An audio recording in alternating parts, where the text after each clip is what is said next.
you may be able to grow a large youth ministry on your own, but that does not mean that it's healthy, because healthy things grow, but so do weeds. And so you need to ensure that your youth ministry, the vision, the direction, the goals, the mission, all of those things are also in line with where the church is going.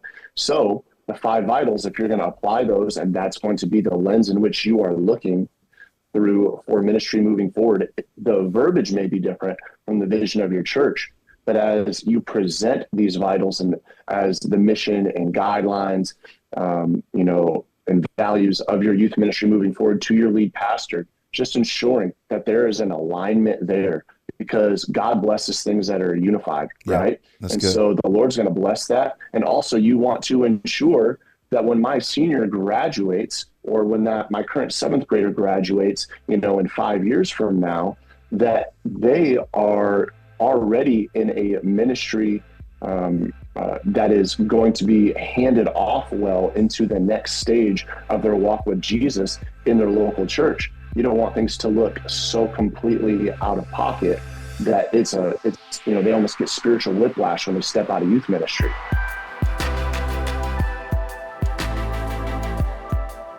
Hey, welcome to Vitals for Youth Ministry Podcast. So glad that you have joined us today, whether you are listening on a podcast platform or watching on YouTube. We're glad you're here. My name is Aaron. I'm director of Lead the Generation. I'm here with this guy. My name is Caleb. I'm a youth pastor. I've been a youth pastor at Alice Park Church for 4 years, and I got roasted for saying that I'm old in our pre-show. It's because you're 27 years old, and you were talking about how child. You're so old. Caleb just had a retreat this weekend with his youth ministry, and he's feeling old on a Monday. I am feeling old. I think that's a good excuse to feel. You can hear my voice, the raspy. And actually, I think it sounds That's just because you overslept, bro. Yeah. That's it. We are here today with one of my favorite human beings in all the world, Mr. Tim Smith, the one and only Tim Smith. Tim, introduce yourself to us, where you're serving in ministry, your family, some of the good stuff. Yeah, so like Aaron said, my name's Tim Smith. I'm the Next Gen Director out here in South Carolina. I'm at a church called Faith Church, great multi-site church, 9 campuses, one big church. And we love just reaching students to come to know Jesus and just become fully devoted followers of Jesus. That's kind of our tagline. That's our mission. That's our vision, is to become fully devoted followers of Jesus. We've been out here 5 years. I got a wife. I got 3 kids. And I got a 1-year-old puppy named Tater Tot. She's the absolute best. So, yeah. And my dog is here too. So, hey, Coda, you're here. Dog-friendly podcast. It's a dog-friendly podcast. That's true. Pro dogs. Well, Tim, we love having youth pastors on because every youth pastor has a story to share of someone doing something stupid. I don't think any other pastoral position has that same level of that might be true. I have a deep well, like a just mine of all these different stories. And so we'd love to hear a crazy, stupid, funny, whatever youth pastor story that you've experienced. And you gave us 2 teases to something. So I'm just very excited to hear what you have for us today. You're just hoping it keeps you awake right now. Oh my gosh. That's just old, bro. You know what I mean? So let me give you the most recent one. So every year we do something for our youth ministry called Student Conference. It's essentially just a weekend long party / pursuit of Jesus all at the same time. And so we have great services. We have great pre-parties and after parties. And every single year with some of those things, if you've ever been a part of that, it feels like there's this pressure of taking it up to another level the next time. Absolutely. You got it. Right? Yep. And so we've had some epic after parties, but you feel the pressure every year of it's got to be bigger. It's got to be better. And we had a campus pastor named Steve. And Steve, back in the day, used to be a semi-pro wrestler. So he would be, in these backwoods churches doing wrestling and all this stuff. I love where this is going already. And he said, and he's told me for years, he said, listen, I got a connection. So whenever you want, I can bring some wrestlers in here and we can put on a real wrestling match with the whole thing. And I kept putting them off for years. And a couple of my youth pastors were like, Pastor Tim, this is the year. This is the time. We brought him in. Okay. We brought him and his guys in. And we said, hey, this is a church event. So these are the things that can and cannot happen. So wait. Is the campus pastor wrestling? So he said, I'm going to be a part of it. So he came in as a manager of one of the wrestlers. Okay. So he's got the belt over his shoulders. He's got the knee pads on. He's trash talking all of our kids and leaders. Whoa. It is wild. And like day up, bro, they come in. And I thought this was going to be some rinky dink thing. They are installing a real wrestling ring. They've got everything, like the turnbuckles, the whole shebang, dude. And I'm like, this is going to be epic. And you guys know Peter Reeves. Peter Reeves is our guest speaker. So he's sitting there with me, and we walk in, and we're getting, the service was amazing. God moved. Kids' lives were changed. And now we're going to go do professional wrestling. Okay. Hard right turn. And so we're sitting there, and all of a sudden they announce the first wrestling match. And I realized this is not going to go well, because every wrestler came out in the most tidy, whitey, like Speedo uniforms ever, like with crosses in areas they should not be. No. Like I'm telling you, dude, and I'm looking around. And I'm just looking, and there are moms in the room with sheer panic on their face. And our boy, Peter Reeves, I look over at him, and he's just dying laughing. He's like, this is the most insane thing I've ever seen. And then, so I'm panicking. I'm like, all right, we got to start shutting some things down. I got to redirect some things because this is not going according to our conversation. I'm keeping it PG. And then all of a sudden, I look over and Peter Reeves is FaceTiming Micah Mack. And he's like, dude, look at how ridiculous this is. No. And so, long story short, it lasted 2 matches. I had to yell at our campus pastor, Steve, to get the whole thing shut down because it was just going worse and worse and worse. Oh. I look at my 2 youth pastors that planned the whole event. They're standing in the sound booth like this, and they are freaking out. They think they're about to get fired. It was absolute chaos. So yeah, dude, that. We're in the stages of planning for student conference this year. Got it. And that is and you're gonna have pants this time. And you're gonna have pants this time. Pants this time around. We want a fully clothed after party. And no tattoo reveals. That's worse.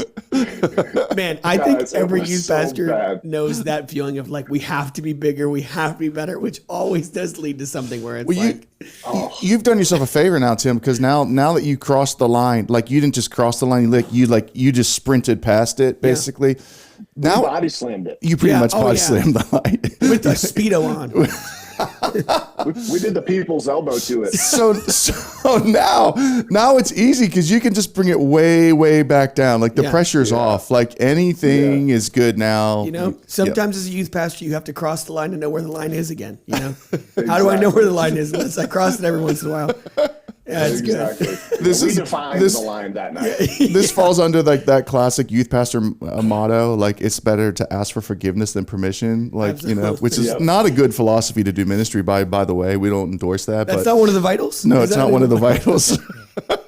Well, guys, here's the thing. I called my lead pastor while they're wrestling. I'm like, hey, you're about to get a bunch of phone calls and emails because it is not going well. And he was in an airport. He missed a flight, and he just starts laughing. He's like, "Oh, buddy, I've done way worse things than this. You're fine." And I was like, "Thank God for a lead pastor full of grace." It was amazing. But that's my story. Wow. No, it's amazing. That was great. I mean, every youth pastor has them. I remember my very first, I just started at the church. I took a trip on a missions trip, and me and one of my college buddies, his youth group, and we're fooling around, wrestling each other, and I backed him into the side of the van, and his butt went through the van window, broke the window, shattered it. Oh, wow. There were kids sitting in the van, so this glass goes all over them. And so I'm feeling you when you say I called my pastor right away, because I'm like on the phone with my pastor, like, I just broke the van window. It's like they have to find out with someone's me, nobody else. It's exactly. True. So true. That's so good true. youth pastor advice right there. That actually really is. Good That's really good. Advice. Oh, this is awesome. Well, Tim, excited to have you on the podcast. Love the story. Amazing. Incredible. Tim, you and I have been friends for quite a while. You were actually one of the leaders and one of the youth pastors that partnered with us to help develop Vitals for Youth Ministry. If you're brand new to the podcast, you're watching, you're listening, you don't know what Vitals for Youth Ministry is, you can go to our website, leadthegeneration.com, check out Vitals. It's a resource library of about close to 70 videos now that help you understand the 5 vitals that you need to produce disciples in your youth ministry. You need 5 vitals: biblical truth, spiritual transformation, healthy community, missional living, leadership development. So, Tim, you were part of the team that helped develop this. We were honored to have you there, being a part, speaking into this. And so I guess I'll just give you a real basic question to get started, because I think it's just helpful for youth pastors to kind of understand when they're thinking about things like vitals and what's my philosophy of ministry and what's the framework by which and through which I want to do youth ministry. What are some of your just initial big thoughts in regards to youth ministry and vitals for youth ministry? What do you feel like that looks like in your youth ministry? Just talk freely about it for a moment. Yeah. For me, and so I was a youth pastor for a little over a decade, and now in my current role, I oversee 10 youth pastors as kind of like their lead coach and encourager at our campus. And from leading them and also looking back on my experience, one of the things that I realized and just know to be such a reality is when you start youth ministry, or when you initially step into youth ministry, it can get really tough knowing which direction to go, which target to aim for, and which good idea to chase, because there's so many. And you can get so caught up chasing so many good ideas and so many different directions that you're not actually making the ground you think you're making. And so for us, one of the things that we've realized, and that Vitals, I think, does for youth pastors and people launching youth ministries, or people looking to just kind of hit restart on what youth ministry is I think Vitals helps. Number one, I think it helps give clear targets for what youth pastors should be aiming for. Growing up, basketball was my thing. It was Jesus and basketball. That was essentially it growing up. And my dad, he taught me how to shoot a jump shot. And my dad's thing that he would always tell me is, he would say, if you aim small, you'll miss small. So he told me, he said, Tim, stop looking at the hoop. That's like an 8-foot target. Okay. If you miss, you're going to miss in a huge way. He said, but if you aim at something small and specific, even if you miss, you're going to be off just slightly and the ball still may go in. And so for us with youth pastors, one of the things that I encourage our team is the things like with Vitals and knowing your mission and knowing your values, is if you have very distinct targets that you're aiming for, and even in all of your imperfection, even in all of your hard work, you may not hit it exactly. But if you aim small and specific, even when you're off, you're probably still gonna reach the destination and what you're trying to get to. And so one of the things that I love for Vitals is it gives 5 clear and distinct targets that you are looking to hit as a youth pastor, because you're going to, like I said, you're going to be hit with a million great ideas, different programs, different events that you could do.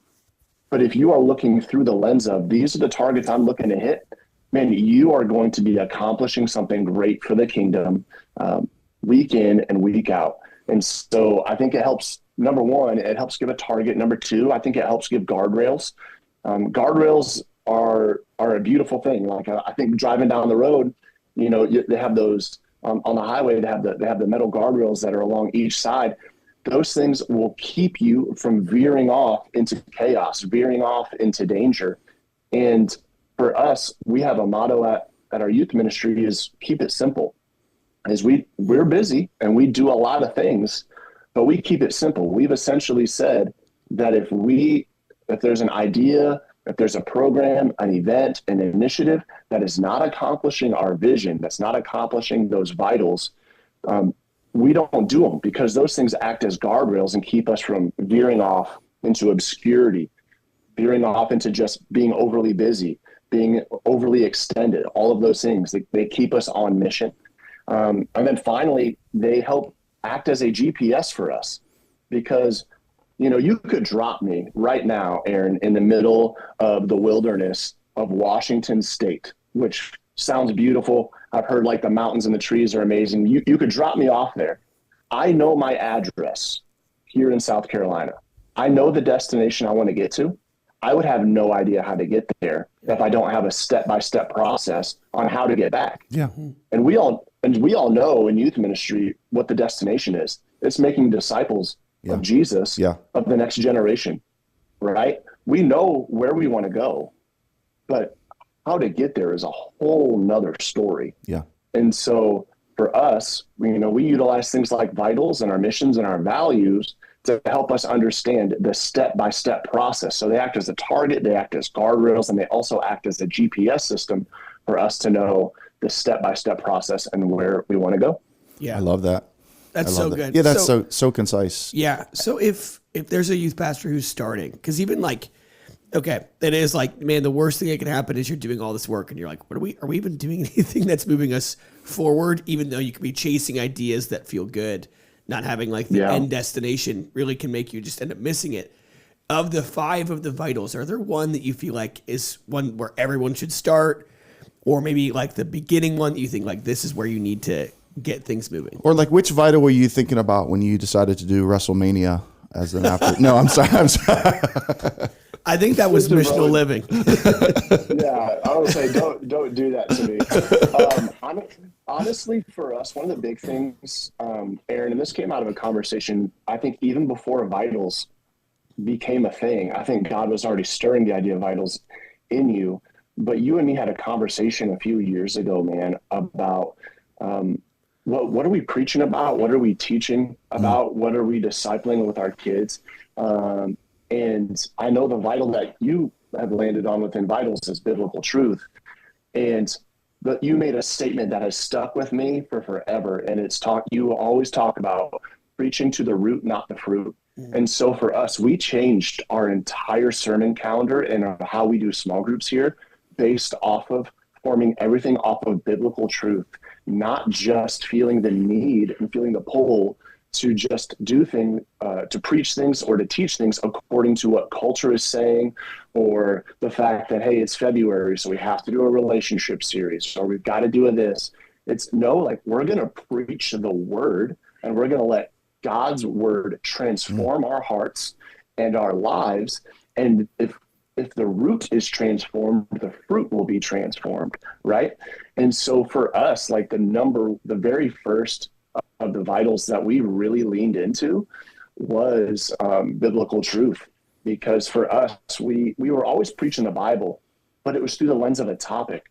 And now our main concern is, how are we creating biblically literate disciples of Jesus that by the time they graduate out of our youth ministry, that we can say they know who God is, they know who they are, they know what truth is, they know where it can be found. Like, there's some very distinct pillars that we have decided we will preach about every single year, no matter what.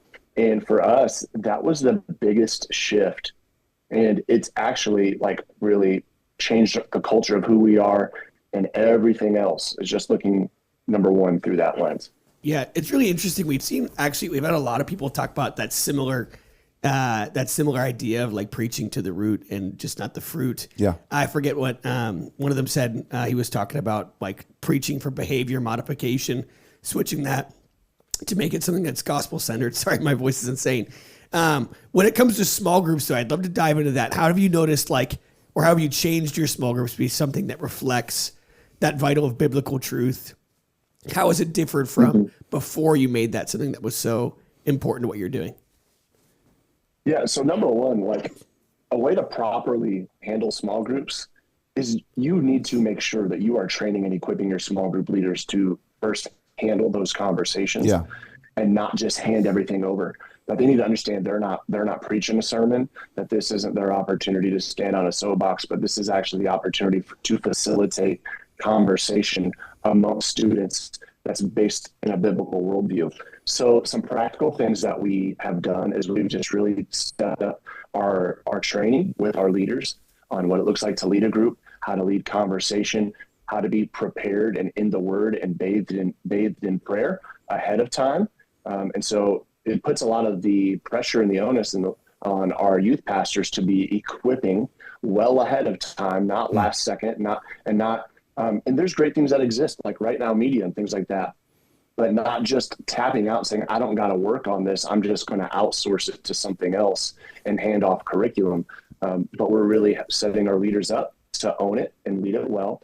Number two, practically, like I said, is we decided we were going to buy Bibles for every student in our youth ministry. Love that. And so we have Bibles on hand every single week. Now, if a kid doesn't have a Bible at home, we will give them one they can take, but we have Bibles on hand for services and for small groups every single week.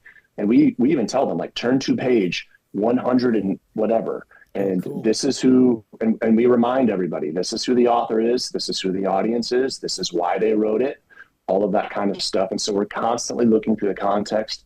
We don't assume that kids know even very basic Bible stories. We don't assume they know David and Goliath. We don't assume that they know any of those things. We give proper context, and we try our best to equip the students with all the knowledge and tools that they need to discover the truth, but amongst themselves and with the Holy Spirit who's revealing it to them in Scripture. And so we've really leaned heavily into it being a Bible study that is willing to have conversations instead of just sitting in curriculum. Love it. Let me mention here, just to give some good context for those of you that are watching and those of you that are listening, especially if you are a youth pastor. Maybe you're a vocational youth pastor, but you're, maybe in a mid-sized church, you're listening to Tim talk and you're like, well, this guy, he's at a multi-site and, he's over, 10 different youth pastors or whatever. Or maybe you're a volunteer and you do this, out of passion and it's bivocational for you or whatever.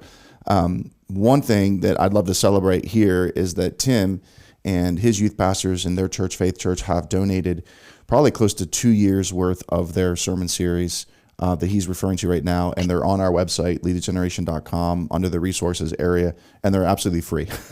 So Tim, thank you for that. Because, obviously you guys, you spend the time to develop the sermons and the small group guides and the graphics. And in some cases, there's even like bumper videos with them. It's really great stuff. Yeah. But I know for some youth pastors, they're out there listening to this and they're thinking, boy, that sounds great. I just don't know that I even have the time. Well, here's a great resource for you, that can do that. So that's great. I know, Caleb, you've actually used some of those too. On our end, Aaron, our team is made up of full-time, part-time, and volunteer. And so that the same reality, whatever your reality is as maybe watching or listening today, our youth pastors are living within that reality. Yeah. So we've got moms and dads leading youth ministries, and I got full-time youth pastors. We're all over the board. And so I just want to encourage you, no matter where you're at and what it looks like in your leadership role, is, man, lean into the resources that are made available. And I just want to say, Aaron, I'm so excited about the resourcing that you guys are offering and even some of the leaders training that I'm sure we'll talk about in a little bit. But I'm really looking forward to that, because even though we, may look like we have a ton of resources, man, we really are needing help in a lot of these things. And so, man, there's nothing wrong with looking into some of the resources that are available out there. Yeah, absolutely. I think it's a good move, just depending on where you're at in your youth ministry journey, or depending on what your context is. Some of you are in situations where you have time in your weekly schedule to sit down and write out sermons, and you've been trained, you've done some development of yourself in that way. And then there's others that are just like, I just love kids, and I got like 10 kids in my church, and I'm just trying to help disciple them. And so, this conversation can be helpful for you because we're pointing it back to resources like Vitals for Youth Ministry that will train and sharpen you as a youth pastor, even if you're a volunteer, and that's all free, as well as the opportunity to be like, all right, here's I'm thinking about the one sermon series that we have on our website from you, Tim, on the book of John, and I think it's like an 18-week sermon series where it's just great, here's the next 4 months of your preaching and teaching laid out for you. We did about 2 years where we only went through books of the Bible. So I believe book of Acts, book of John, book of James, we did Daniel, we went a little Old Testament this last year, and it's been a game changer for our students. It really has. Yeah. I love that. Absolutely. Can I go back? I'm always the practical guy. I feel like that's where I always love going. So I think as a youth pastor, it can be sometimes intimidating when it's like, I have to put the trust in my leaders' hands, and training leaders sometimes can feel like, okay, especially because a lot of youth pastors aren't even in small groups for the most part. They're like overseeing a collection of youth overseeing a collection of youth leaders. So as far as training leaders, what do you do that you found has worked? What are things that you're doing that you think really helps leaders catch the ownership of making, their small groups really good? Yeah. So for us, one of the things that we really try our absolute best is to be as consistent as possible. And so we try to develop consistent training rhythms, and we also try to keep those training opportunities consistent. So we kind of created an outline of what it looks like to train our team, and we call it celebrate, communicate, and cultivate. And so we open up all of our trainings with, hey, let's celebrate what God is doing amongst our groups. Let's shout each other out. That's when we've really seen culture shift, is when we realized it wasn't just the leaders saying, hey, this is how great my group is going, but hey, Johnny's group is crushing it. And I'm seeing it, and I'm seeing, this huge culture shift with them because I've seen Johnny show up to all of Jimmy's football games and things like that. And so we open up with celebrating just what God is doing to help stir the faith of those who may be struggling at the time. We communicate. So what are expectations? What are upcoming deadlines? What are resources that are being made available? And then we cultivate, which is we pour into them. All right. So we really lean into personal development and growth for them. We lean into spiritual development and growth for them. And we lean into practical growth for them. And because we want to look at our leader holistically, not as just someone that is serving us, not as someone that's just helping us pull ministry off, by the skin of our teeth every week, but we're actually ministering to the leader. They're not just ministering to our kids. We're ministering to the leader. And so looking at them differently has been a huge shift. And then the fourth C that we'll throw in every now and then is collaborate. So celebrate, communicate, cultivate, and collaborate. And that's when we bring our leaders in on the process and we ask them, hey, what's working? What's not working? What are some ideas? What are some directions? What are some shifts that we could make? And the more they own, the more that we've seen the excellence rise within our small groups and even just our weekly gatherings. Heck yeah. That's love amazing. That collaborate part too. Well, I mean, the alliteration, it was a the whole rhyming. I mean, that's so anointed. Just that by itself. Listen, bro, that's when you know it's good. Bro, like I said, I've been in the youth ministry for over 10 years. If the alliteration ain't happening, then it ain't working. You know what I mean? That's so good. Tim, talk to the youth pastor who's watching or listening today, and they are kind of coming to the realization of like, man, I really kind of need to restructure my youth ministry around the framework of vitals. And, we've kind of almost segueing back to where you started in this conversation, where you said, man, it's really easy to kind of get drawn away in different directions and get overly focused on certain activities or certain programs or certain styles or models of youth ministry. And then we find ourselves years down the road and we're like, man, this isn't actually producing, my youth ministry isn't actually producing what I wanted to produce, disciples, right? So talk to that youth pastor for a second. What are some practical tips you could give them to walk through that process of maybe restructuring or evaluating their youth ministry and helping it to become more aligned with the five vitals that produce disciples? Yeah. So number one, I think the starting point for everybody is you need to be in line with your lead pastor's vision for the church. Is you may be able to grow a large youth ministry on your own, but that does not mean that it's healthy, because healthy things grow, but so do weeds. And so you need to ensure that your youth ministry, the vision, the direction, the goals, the mission, all of those things are also in line with where the church is going. So the five vitals, if you're going to apply those, and that's going to be the lens in which you are looking through for ministry moving forward, the verbiage may be different from the vision of your church. But as you present these vitals and as the mission and guidelines, and values of your youth ministry moving forward to your lead pastor, just ensuring that there is an alignment there, because God blesses things that are unified, right? And good. So the Lord's going to bless that. And also you want to ensure that when my senior graduates, or when my current 7th grader graduates, in 5 years from now, that they are already in a ministry that is going to be handed off well into the next stage of their walk with Jesus in their local church. You don't want things to look so completely out of pocket that they almost get spiritual whiplash when they step out of youth ministry. And so utilizing the vitals, even if you have to change some of the verbiage of the vitals to align with the church, just ensuring that, number one, you are in alignment with your lead pastor. I would say that. The second thing I would say is practically start with your leaders first. Don't just change everything tomorrow. Yeah. Like, don't do that. Okay. Is lead with vision with your leaders first. Help them understand where we're going and why we're going there first. Clearly define that for them. Help them understand the things that maybe you're already doing that fit within that vision. Help them understand why some of the things that they may like or things that they're used to may be removed because it's no longer in line with that vision. And give them a solid on-ramp for, hey, this is when the change is coming, and here's what I need from you. There's that collaboration that we were talking about earlier is, here's what I need from you for us to get to where we need to go. So lead through your leaders first before you just make all the sweeping changes, or else you will lose a ton of leaders because you didn't lead with vision and understanding. Number 3, I would say categorize what you're already doing within the vitals and remove things that don't fit. And so if you're going to restructure and you're going to reorganize, it all goes back to aim small, miss small. So I would, if it was me, practically, I'd get my whiteboard out, which is right here, and I would write down every vital at the top.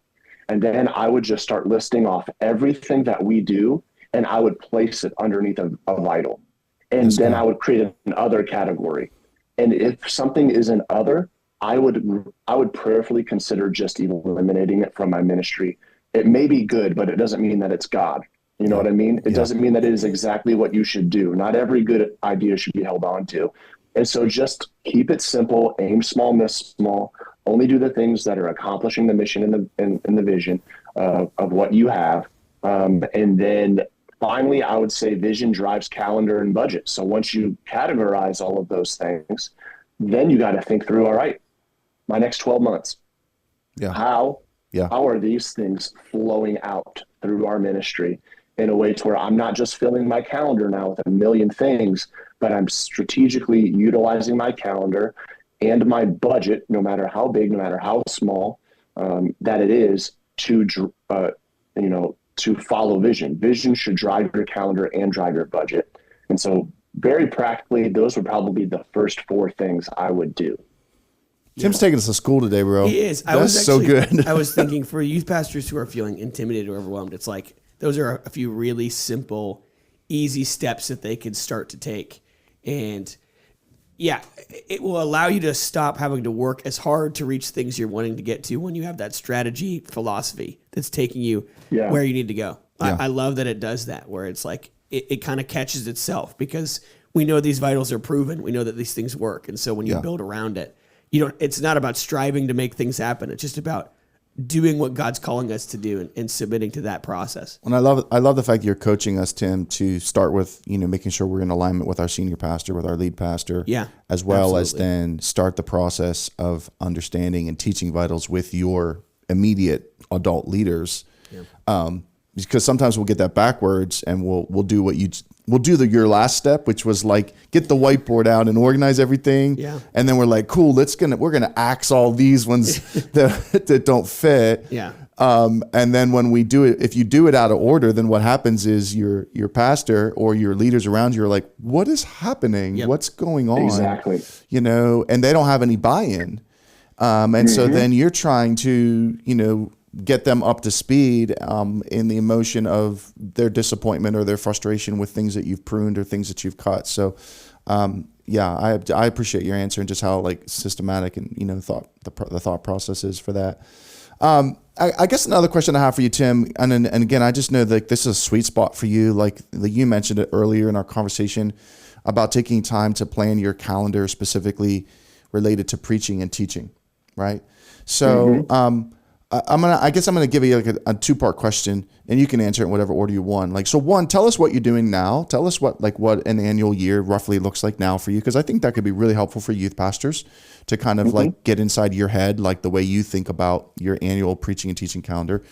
And then two, are you doing any planning of preaching topics, teaching topics around the 5 vitals? Is it all does all of that just fall under the biblical truth vital for you, or are there certain messages or certain series that you feel like highlight, maybe 1 or 2 of the other vitals?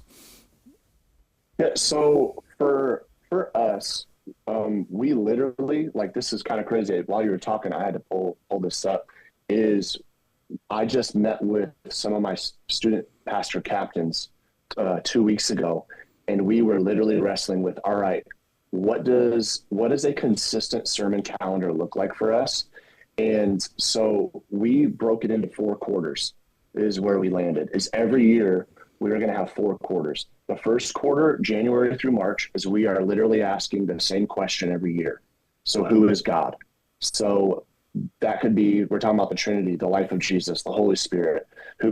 Where's Jesus in the Old Testament? The names of God, God's story, the story of creation, the heart of God, all of those things. We're every year, no matter what, we are answering who is God from January to March. The second question we're asking is, who am I? So, because once you know who God is, then you can discover who you are in him. If you try to define who you are before you understand who God is, you will get things completely out of order. That's so good. From that point forward. So we ask that question. Second, the third quarter of every year is, what do I believe? Okay, so those are the practical teachings, understanding. There's some theology, some apologetics, so many different directions that you can go. And that is the third quarter. And then the fourth quarter is, what do I do? So what does it look like to be a missional disciple of Jesus? Yeah. Okay, we have talked about, now what's the order? We like the order of order 1 and 2, who is God, who am I? And then we've wrestled with the idea of maybe changing what do I do to the third quarter, because that directly follows up summer camp and everything God did in my life. So now I'm going back to school to be missional. But yeah, so that we literally just defined that as a youth ministry. Now, that's not the world's best answer, probably. I'm sure there's people that can give you some other great strategies. That's where we've landed for us. And so for us, we believe that biblical truth is obviously in there, especially with the what do I believe and the who is God. The spiritual transformation, that's within the arc of who am I and missional living, the what do I do element. And so, and healthy community also falls underneath all of those things. And so all 4 of our quarters kind of intentionally, they all hit a different vital that is a part of what we're doing. Yeah. What I think is beautiful of what every youth pastor should catch is, maybe they're not going to do it exactly like, you, Tim, but the strategy behind it. If I want these things in every month and every quarter and every semester of what I'm doing. So maybe it's not the exact method, youth pastor, if you're listening, that you're going to take and say, okay, we're going to do this month is this and this month is this. But it's starting to ask yourself the question, do I have something like this in my preaching calendar, in my small groups that we're aiming towards something? And if not, how can I start to begin to do that? And Tim's is a great way, but obviously modifying it to your context. Well, there's good balance there. That's part of what I hear too. Because I think, so think balance like healthy, balanced diet, right? I mean, that's like goals for all of us, right? Healthy, balanced. Yeah. We were actually talking about that before we hit record. Like we'll talk about Tim running a half marathon and me trying to on a Celsius cut back my caffeine intake, right? But it's all like you want to live, healthy, balanced life, healthy, balanced diet.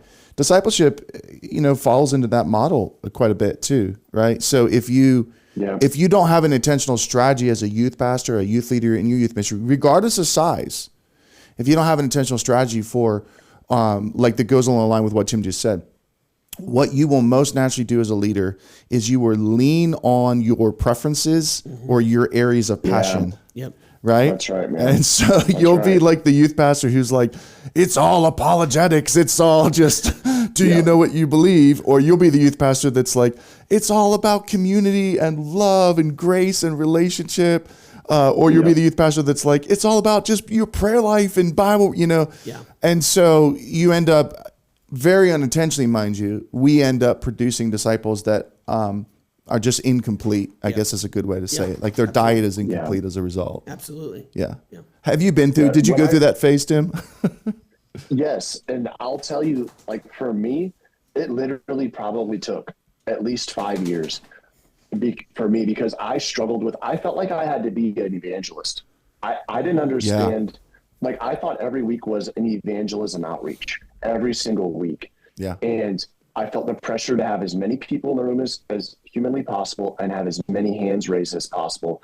And if I could give good numbers to my lead pastor or my lead youth pastor in with those events and the hands raised, then I was crushing it.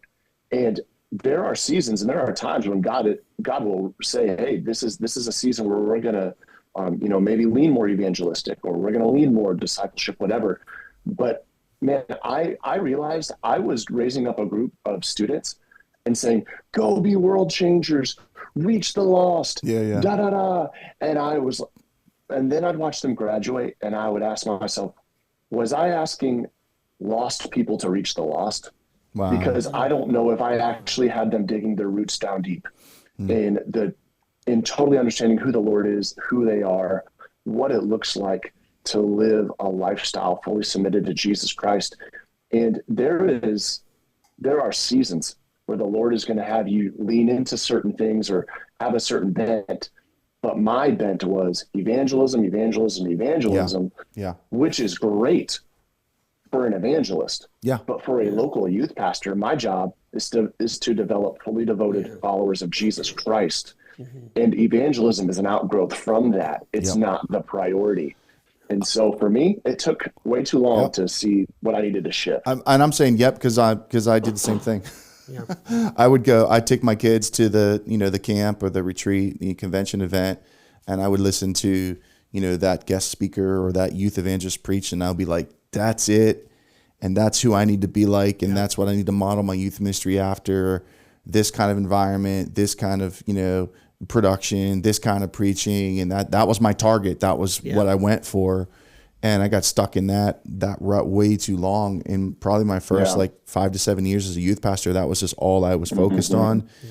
And then, but fortunately, God graced my wife and I with the opportunity to stay at the same church for quite a long while. So after I saw my very first group of like 6th graders that came in, graduate from high school, it became a lot easier for me to in real time assess the question of discipleship, which is what you're talking about here, Tim. Like, am I really producing disciples? And I was like, man, this is not working. Like, this version of youth ministry we're doing isn't working. And so some soul searching, we got to figure out how to change our model. How's that hitting you? Because you're just like, you're like 2-3 years away from seeing that first group of students. Yeah, I am. Graduate. I was just thinking about that. Yeah. My first classes are sophomores right now. So not far away. I think everyone has that bend towards wanting to be an evangelist of like, that's the only thing I need to, if I get more people raising their hands, I'm doing a great job. I'm not wired that way. So I felt guilty a lot. Like I'm not good enough for this kind of thing, but it's like, it's part of it is I am called to be evangelistic, but that doesn't mean I'm an evangelist. And that also means there's so much more to what God is calling me to, and helping students dig deep. That's also what I love to do. And so I feel less guilty about doing that part of my ministry than I did in the past. Yeah. Because I felt like, it's not moving the needle, quote unquote, forward the way having 100 kids in the room, they all raise their hand and they're all down front of the altar. Yeah. Like just having a simple conversation over coffee or talking to my leaders about how they're doing that with someone. That is now way more of the focus of like, that's my win and what I want. But I think everybody thinks that way, which I wonder why. Why is that? Is it just because that's the easy fruit to see? Yeah, I mean, I think I'm going to let you answer this question too, Tim. But my initial reaction, Caleb, is that part of it is the attractional youth ministry model that we've been in for decades, and so that's what's been passed on to us. That's what we've learned. That's what we've taught. That's what we've inherited, or maybe even that's what the youth ministry is like that you grew up in. And so some of it is probably that. I think some of it is also a natural maturing process that we all go through as leaders. Yeah. Right. You know, we don't always recognize it when we start in youth ministry, in our like early 20s. And then by the time we're like an old man, like 27 years old or something like that, that was for you. Thank you. Thank you for that. You only need like a couple years before all of a sudden you start to realize like, oh, I need to, you become self-aware, hopefully. Yeah. Of like, I need to grow up in this particular area of my thinking or of my practice or of my leadership. It's multidimensional. Yeah, it is. Yeah. Tim, what thoughts on that? Yeah.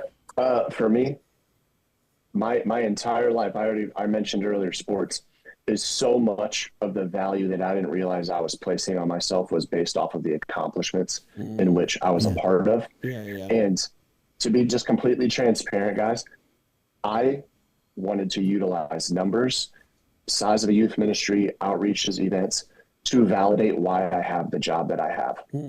That in the depth of being so insecure and not feeling worthy enough to do what the Lord has called me to do, I thought those moments validated it. So maybe anybody that questioned, should Tim have that job? And mostly it was me saying, should I be in this position? Like nobody else is more aware of how broken and fragile of sinners that we are than ourselves. And just being hard on myself and just saying, man, I don't know if I belong in this role. But then I would live off of, that those emotional highs or whatever, those chemicals that get released in your brain from a mountaintop moment. I would live off of endorphin hit to endorphin hit. And I used those things to validate why I was sitting in the seat that I'm sitting in instead of allowing the fact that I'm sitting here because God said I should be.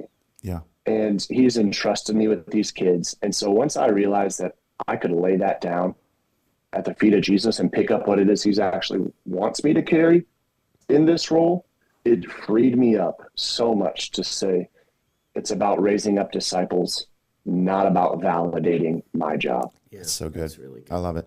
Man, that this whole conversation has been so great. Tim, thank you for just the coaching and then even just your vulnerability. I think it's so helpful for all of us. And I think it's helpful for any and every youth pastor that's listening, whether you're, volunteer in a small church context or, whether you're serving full time somewhere in a larger setting. Tim, real quick, as we wrap here, just because I thought it was so practical, give us the 4 C's again for how you train leaders. And then also give us the 4 areas, the 4 quarters of your preaching, what you guys are doing right now. Yep. So how we train, the outline of our meetings is we do 10 minutes to celebrate each other. Then we go into communicate. So that's all the details, everything that they need to know that's coming, dates, resources, all of that stuff, communicate. Then we cultivate. So we pour into them personally, as leaders, spiritually. We love them and lead them well. And then not every time, but at least once a quarter, we cultivate. We collaborate. That's the 4th C, collaborate, is we bring them in on owning where we're going, improving things, all that kind of stuff. I feel the anointing just with the alliteration there. I really do. I'm telling you, man, it's drippy. It's drippy. It's drippy. And then our 4 quarters in our sermon calendar are: number 1, who is God?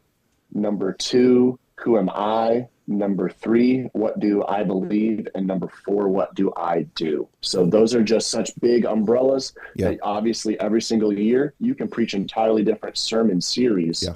You're not repeating your series, but the theme is the same. Yeah. And so, So good. So good. Well, Tim, thank you for joining us. It's been incredible. For those of you watching or listening, tons of free resources on the leadthegeneration.com website, Vitals for Youth Ministry. Great training for you as a youth pastor, plus a lot of those videos on there will help you train your volunteer team, as well as even some of them will help you train your student leaders. And then you want to check out some of Faith Students, that's Tim's youth ministry. You want to check out some of Faith Students' sermon series. They're on our resource page as well on the Lead the Generation website, all free. So thank you, Tim, for that. Thank you for your time. This has been incredible. Any last thoughts? No, Tim, is there any way people can reach out to you if they want to talk to you or ask questions about stuff? Yeah, for sure. So Instagram, it's really easy. My handle is @Pastor Timmy, or you can email me. My email is timsmith@faithishere.org. And you just reach out if there's anything I can ever do just to encourage you, to equip you. That's what I would love to do. Yeah, that's incredible. Thanks for being with us today. If you love the podcast and you're listening on a podcast platform, we would love it if you would take time to give us a review. That'd be great. If you're watching on YouTube, we'd love it if you would become a subscriber to the channel and be a part of all of the future and past Vitals for Youth Ministry podcasts as we have going on. Until the next time, God bless. We'll see you guys.